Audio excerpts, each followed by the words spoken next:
आज हम देश के ऐसे वीर सैनिक की कहानी सुनने वाले हैं जिसने कि 3 दिन में 300 चीनी सैनिकों को मौत के घाट उतार डाला। प्लीज यार वीडियो को पूरा वॉच करना क्योंकि वो लोग अपना जान देते हैं सिर्फ हमारे लिए ताकि हम अपने घरों में सुरक्षित रह सकें। तो आइए हम सुनते हैं उनकी कहानी जिसने 3 दिनों में 300 चीनी सैनिकों को मौत के घाट उतार डाला। दरअसल देवभूमि का एक ऐसा महान वीर था जसवंत सिंह रावत। भारत और चीन के बीच 1962 की लड़ाई में वीर जसवंत सिंह रावत ने चीनी सेना को नाको चने चबवा दिया था। उन्होंने अकेले ही 72 घंटों तक चीनी सेना के 300 जवानों को मौत के घाट उतार दिया। जानकार कहते हैं कि जसवंत सिंह एक ही वीरता का लोहा चीनी सेना ने भी माना था। उनके अदम्य साहस और वीरता के लिए देश और पूरा उत्तराखंड हमेशा उन्हें याद रखेगा। आइए जानते हैं कि कैसे जसवंत सिंह रावत ने 3 दिन तक चीनी सेना की नाक में दम कर रखा था। लेकिन उसके पहले हम जानते हैं कि जसवंत सिंह रावत थे कौन। वीर जसवंत सिंह रावत का जन्म 19 अगस्त 1941 को गढ़वाल में हुआ था। आपको बता दें कि जिस समय जसवंत सिंह सेना में भर्ती होने गए थे उस समय उनकी उम्र महज 17 साल थी, जिस कारण उन्हें सेना में भर्ती होने से रोक दिया गया था। इसके बाद फिर उनकी उम्र होने पर ही उन्हें सेना में भर्ती किया गया। वह 1962 की लड़ाई में चीनी सेना के खिलाफ युद्ध में वीर गति को प्राप्त हो गए थे। जो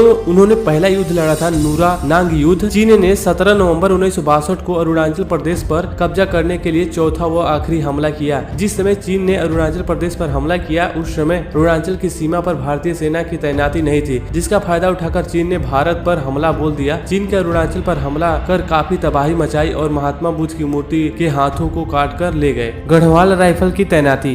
चीनी सेना को रोकने के लिए वहां गढ़वाल राइफल की बटालियन को भेजा गया। वीर जसवंत सिंह रावत इस बटालियन को एक सिपाही थे, लेकिन सेना के जवानों के पास चीनी सेना का भरपूर जवाब देने के लिए पर्याप्त हथियार और गोला बारूद उपलब्ध नहीं था, जिस कारण चीनी सेना अरुणाचल से सेना के जवानों को वापस बुलाने का फैसला किया गया। सरकार के आदेश के बाद पूरी गढ़वाल बटालियन वापस लौट आई, लेकिन गढ़वाल राइफल के 3 जवान राइफलमैन जसवंत सिंह रावत, लाइंस नायक त्रिकोल सिंह नेगी, राइफलमैन गोपाल सिंह गुसाई वापस नहीं लौटे। वीर जसवंत सिंह ने अपने दोनों साथियों लांस नायक त्रिकोल सिंह नेगी और राइफलमैन गोपाल सिंह गुसाई को वापस भेज दिया और खुद नूरानांग की पोस्ट पर तैनात होकर चीनी सेना को आगे बढ़ने से रोकने का फैसला किया। वीर जसवंत सिंह ने अकेले ही 72 घंटों तक लड़ते हुए चीनी सेना के 300 जवानों को मौत के घाट उतार दिया और किसी को भी आगे नहीं बढ़ने दिया। वीर जसवंत सिंह जितने बहादुर थे उतने ही वह चालाक भी थे। उन्होंने अपनी चतुराई और बहादुरी के बल पर चीनी सेना को 3 घंटे तक रोके रखा। इसके लिए उन्होंने पोस्ट की अलग अलग जगहों पर राइफल तैनात कर दी थी और कुछ इस तरह से फायरिंग कर रहे थे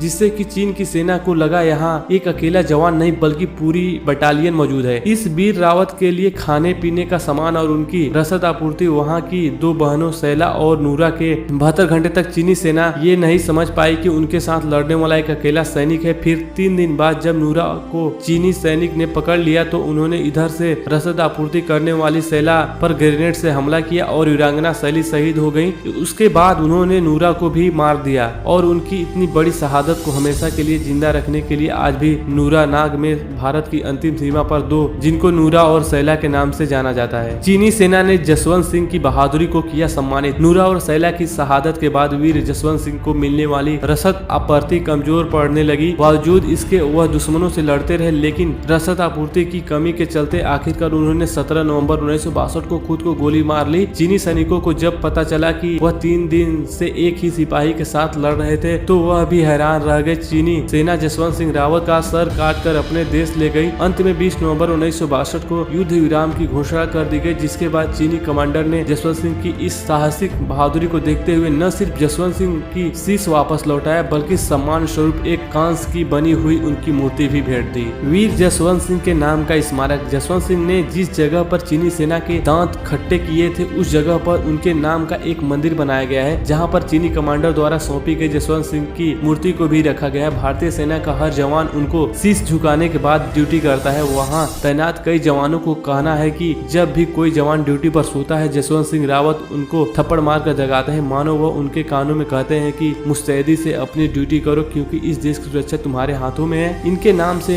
नूरानांग में जसवंतगढ़ के नाम से एक जगह भी है जहां इनका बहुत बड़ा स्मारक है। दोस्तों अगर आपको इस वीर की कहानी पसंद आई हो तो वीडियो को लाइक करना यार, क्योंकि 26 जनवरी को आपको हार्दिक शुभकामनाएं। और अधिक से अधिक वीडियो को लाइक कीजिए, शेयर कीजिए और हमारे चैनल को सब्सक्राइब कीजिए क्योंकि आपको ऐसे ही वीडियो मिलते रहते हैं।